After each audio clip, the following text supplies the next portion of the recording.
सुहेल अहमद ने आफताब इकबाल की जला डाली। ऐसी जलाई कि वो बेचारा अब बरनौल लगाता फिर रहा है। और मैंने भी कई दफा जलाई थी, लेकिन जो मैंने जलाई थी और जो सुहेल साहब ने जलाई है, जो सुहेल साहब की जलाई हुई में मजा है, वो मेरी जलाई हुई में मजा नहीं था। क्योंकि मैं एक कॉमन मैन बन के जलाई थी और उसका गुस्सा काफी कॉमन मैन ने किया था और मुझे बुरा भला भी बोला था, गालियां भी निकाल ली थी और कुछ ने अच्छा भी कहा था कि जी ठीक है भाई फैसल भाई, आपने बिल्कुल ठीक बोला। लेकिन जब अब सुहेल साहब ने जलाई है आफताब इकबाल की, तो सुहेल साहब को सब बल्ले बल्ले बोल रहे हैं, वाह वाह बोल रहे हैं, अशके भाई अशके बोल रहे हैं। क्यों?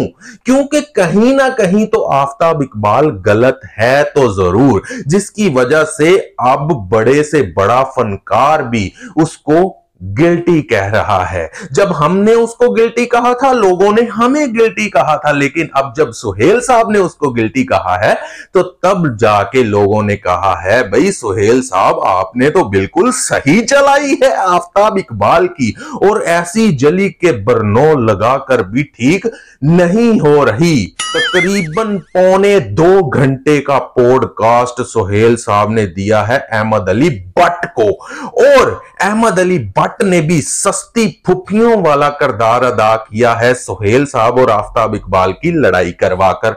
जाहिर सी बात है, जब फुफियां एक दूसरे के घरों में जाकर चुगलियां फूंकेंगी तो लड़ाई तो होगी भैया। सुहेल साहब ने जलती में पेट्रोल का काम किया है, थोड़ी सी पहले जली हुई थी आफताब इकबाल की, थोड़ी सी और जला दी। अब आफताब इकबाल को बर्दाश्त तो नहीं होगा कि कोई उसकी जलाए और वो फूंके मारता रहे, वो भी जलाएगा। उसने भी वीडियो बना डाली पूरे 60 मिनट की, और जो साड़ फक्का फिर उसने सुहेल अहमद साहब के लिए। आपकी सोच है, पहले कहता था कि पाकिस्तान का चोटी का कॉमेडियन, चोटी का एक्टर है जी सुहेल साहब, और अब कह रहा है आप कॉमेडियन नहीं हैं, आप तो सिर्फ एक्टर हैं। मैं राइटर और डायरेक्टर हूं, और राइटर और डायरेक्टर बाप होता है एक्टर्स का। वाह वाह वाह आफताब इकबाल साहब, छा गए आप। एक तो आपकी जली पड़ी है और ऊपर से आप इस तरह का साड़ फक रहे हैं। और साड़ सुनिए, फिर कहते हैं जी सुहेल साहब ने जो अजीजी का करैक्टर किया था वो करैक्टर मैंने दिया था। मैं तो समझता था कि मैं सुहेल अहमद का भी उस्ताद हूं। मतलब कि खुद परस्ती इतनी भरी पड़ी है आफताब इकबाल में कि हर किसी का उस्ताद ही बनना है, किसी का शागिर्द नहीं बनना। अरे भाई सुहेल साहब का इंटरव्यू जरा गौर से सुनो। उसमें उन्होंने कहा है कि इंडियन पंजाब के जो इतने बड़े बड़े एक्टर्स हैं, सिंगर्स हैं, उनका इखलाक चेक किया करो।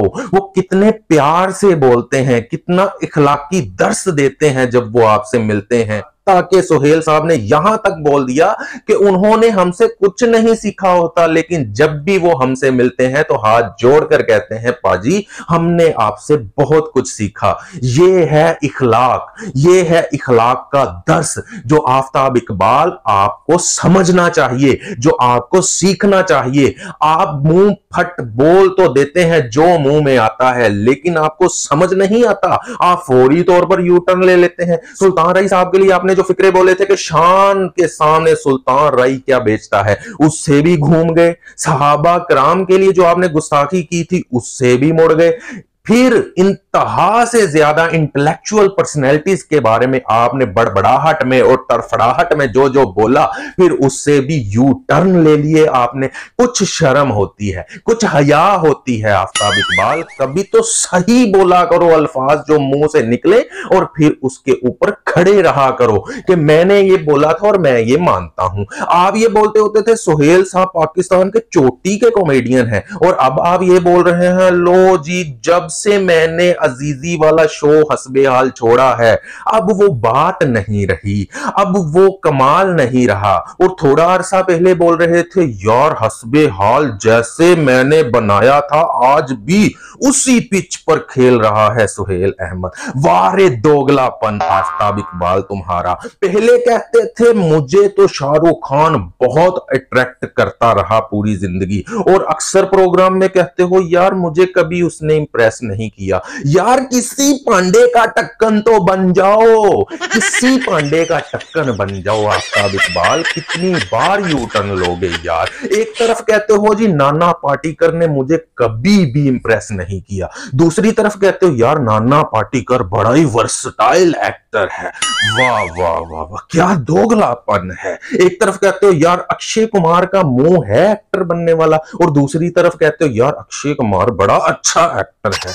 यार अब तुम्हारी कौन सी बात पर हम यकीन करें आफ्ताब इकबाल। इन्हीं बातों की वजह से आज तुम बाहर जाकर बैठे हो और खुद भी मानते हो कि मैं बेवकूफ हूं कि मैं वहां पर बनाई रखता सब लोगों के साथ, तो आज मैं बाहर ना बैठा होता। इस बात को मानते हो ना, तो फिर यहां पर बैठे हुए क्या तकलीफ थी आपको कि यहां पर बैठे रहते हैं, शो भी चलता रहता और बाकी जो आपके जूनियर्स थे वो आपकी इज्जत और एहतराम में झुके रहते।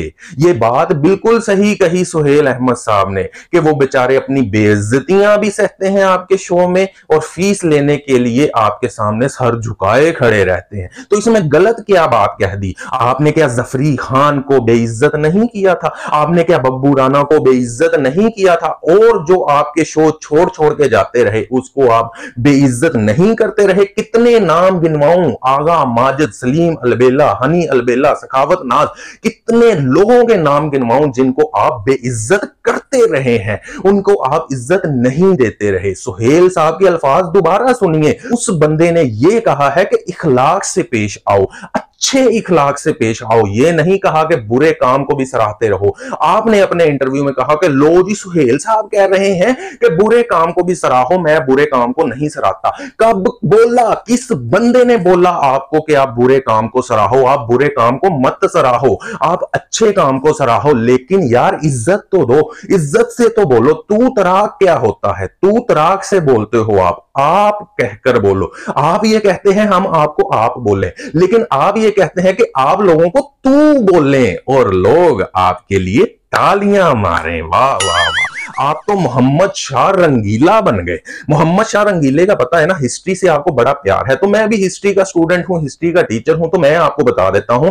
मोहम्मद शाह रंगीला जो था ना, बादशाह था मुगलिया दौर में, और वो दो शहजादियों को लेकर आता था दरबार में, और मोहम्मद शाह रंगीला खुद नंगा आ जाता होता था दरबार में, और उसके वुजरा जो थे वो तालियां मारते होते थे कि मोहम्मद शाह रंगीला, वाह वाह वाह सरकार, वाह वाह वाह बादशाह सलामत, क्या कहने आपके। और मोहम्मद शाह रंगीले को जब पेशाब आता था तो सब वुजरा के सामने दरबार के किसी कोने में खड़ा होकर करने लग जाता था, और वो तालियां मारते थे, जे जे कार करते थे। आप तो मोहम्मद शाह रंगीला बन गए हैं कि जो आप करेंगे आप पर वाह वाह करते रहें। वाह वाह वाह बादशाह सलामत, आप तो छा गए, आपने बहुत अच्छा काम कर दिया। आपने ये बोला कि हस्बे हाल में सुहेल अहमद साहब सिंगल कैरेक्टर के तौर पर आते थे और अब उन्होंने बाकियों की तरह और दो दो कैरेक्टर बिठा लिए हैं। तो भाई ट्रेंड के साथ चलना पड़ता है ना, जो ट्रेंड चल रहा है, पहले सिंगल कैरेक्टर के तौर पर वो चलते रहे, फिर उन्होंने सोचा कि अब ट्रेंड चेंज हो चुका है, दो दो कैरेक्टर और बिठा लो। तो इसमें क्या हुआ, उन्होंने भला किया दूसरे कैरेक्टर्स का, उनकी रोजी रोटी लग गई उनके साथ। तो इसमें आपको शुक्रिया अदा करना चाहिए था। सुहेल अहमद साहब ने अच्छा काम किया, आप तो उनकी टांगे खींचने लगे, आप तो साड़ फकने लग गए। आपने साड़ फकना था क्योंकि सुहेल अहमद साहब ने आपकी जला डाली है और अब आप उस पर बरनौल लगा रहे हैं। आप कहते हैं कि मेरे शो फ्लॉप नहीं हुए। क्यों नहीं फ्लॉप हुए? आप अपनी अभी की रेटिंग तो देखें। आपकी रेटिंग 5-5, 7-7 लाख व्यूज आते थे एक क्लिप के ऊपर, और अब उस क्लिप के ऊपर 25,000, 30,000, 35,000 व्यूज आ रहे हैं।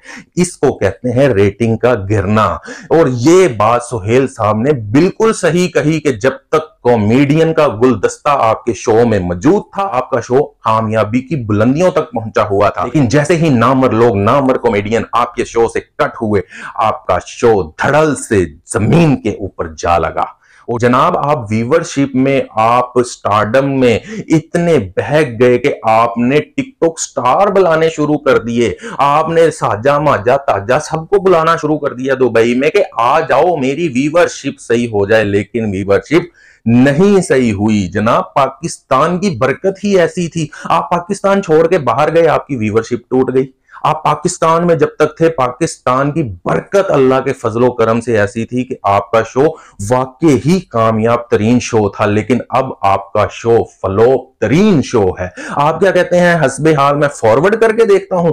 मुझसे पूछो, मैंने आपका शो पूरा देखा ही नहीं कभी। मैंने सिर्फ जफरी खान की वजह से वो शोज देखे थे जिन जिन शो में जफरी खान होता था। अब बताओ बात, उसके बाद मैंने कभी आपका शो ही नहीं देखा। ये कैसी बात मैंने कर दी, है ना मजेदार बात। अब बरनौल लगाओ, अब बरनौल लगानी बनती है। फिर आप बहुत बड़े शायर बनते हैं, लफ्जों के साथ हेर फेर करते हैं। सुहेल अहमद साहब के लफ्जों के साथ आपने हेर फेर की, उनके लफ्जों को आपने गलत कहा और आप जो खुद बोलते हैं आप कहते हैं बिस्मिल्लाह मेरे लफ्ज तो बहुत अच्छे हैं, मेरे अल्फाज जैसे कोई अल्फाज नहीं कह सकता, मेरे लफ्जों जैसा कोई लफ्ज बयान नहीं कर सकता। ये आपकी है खुद परस्ती, इसको आपको दूर करना होगा जनाब, वरना आपकी खटिया का जो हाल हुआ चला है ये ऐसा ही रहेगा। आपको अपने आप को सुधारना होगा, आपको अपना इखलाक सुधारना होगा, अपनी पर्सनैलिटी पर काम करना होगा। और आप क्या कहते हैं कि मैं बूट सूट नहीं दिखाता, आप बूट सूट दिखाते हैं। आप अगले के सूट बूट पे बात नहीं करते कि ये क्या पहना हुआ है, कितना बुरा लिबास है। तो फिर किसी ने आपके लिबास पर बात की तो आपको आग लग गई। बरनौल लगाइए, बरनौल लगाना बनता है जनाब। सुहेल साहब मैं आपको दोनों हाथों से सल्यूट पेश करता हूं, क्योंकि आपने मेरी आवाज के साथ आवाज मिलाई जिस पर मैं आज तक बोलता रहा कि यह बंदा गलत करता है। आफ्ताब इकबाल अपने जूनियर्स को गलत बोलकर, अपने जूनियर्स के साथ सख्ती कर कर, यार देखो सख्ती करो, अपने काम के दौरान सख्ती करो, जब काम सही हो जाए तो उनके साथ इखलाक से भी पेश आया करो। लेकिन ऐसा नहीं होता, आप हमेशा तू तराक करके बात करते हैं, ओए कह के बात करते हैं, एरी ऐसी की तैसी करके बात करते हैं। तो फिर आपके शो का हाल आज देख लीजिए कि क्या हो गया। बब्बू राणा तो छोड़कर गया, फिर उसका भाई आपने हायर कर लिया और वो भी आपको रातों रात छोड़कर फरार हो गया दुबई से। तो फिर कैसा दिया, बरनौल लगाइए, बरनौल लगाना बनता है। अब आप जितनी मर्जी कोशिश करते रहिए, जब तक आप पाकिस्तान नहीं आएंगे मैं भी कहता हूं आपका शो नहीं चलने वाला। पाकिस्तान की बरकत ही ऐसी है, आपका शो यहां ही चलेगा जनाब जब तक आप यहां नहीं आएंगे। और जब तक आप अब्बू जी से माफी नहीं मांगेंगे, पाकिस्तान तो आने वाले आप है नहीं। अब्बू जी से माफी मांग लीजिए तो फिर आप पाकिस्तान आ जाइए, हम आपको वार्म वेलकम कहेंगे और आपके वेलकम के ऊपर हम वीडियो भी बनाएंगे। और दूसरी बात, आप अच्छा काम करते हैं लेकिन इसका मतलब ये नहीं कि बाकी अच्छा काम नहीं कर रहे, बाकी भी बहुत अच्छा काम कर रहे हैं। होशियारियां प्रोग्राम देखिए, आपके तोते उड़ जाएंगे, कितना प्यारा सेट और कितना अच्छा काम कर रहे हैं ARY के बड़े प्लेटफॉर्म के नीचे। आप कहते हैं नहीं जी जो मैंने कर दिया वो कोई और नहीं कर सकता, ये आपकी भूल है। ऐसा नहीं होगा, ऐसा नहीं हो सकता कि जो आप कर सकते हैं कोई कर ही नहीं सकता। तो बरनौल लगाइए, बरनौल लगाना बनता है। अब आपकी जली पड़ी है, आप जरा पट्टियां लगाइए, बरनौल लगाइए, डॉक्टर्स को दिखाइए और अगर आराम ना आए तो अब्बू जी से माफी मांगकर पाकिस्तान आ जाइए, हम आपको वार्म वेलकम कहेंगे। दोस्तों दुआओं में याद रखना और अल्लाह के जिक्र का जुबान पे स्वाद रखना। अल्लाह हाफिज।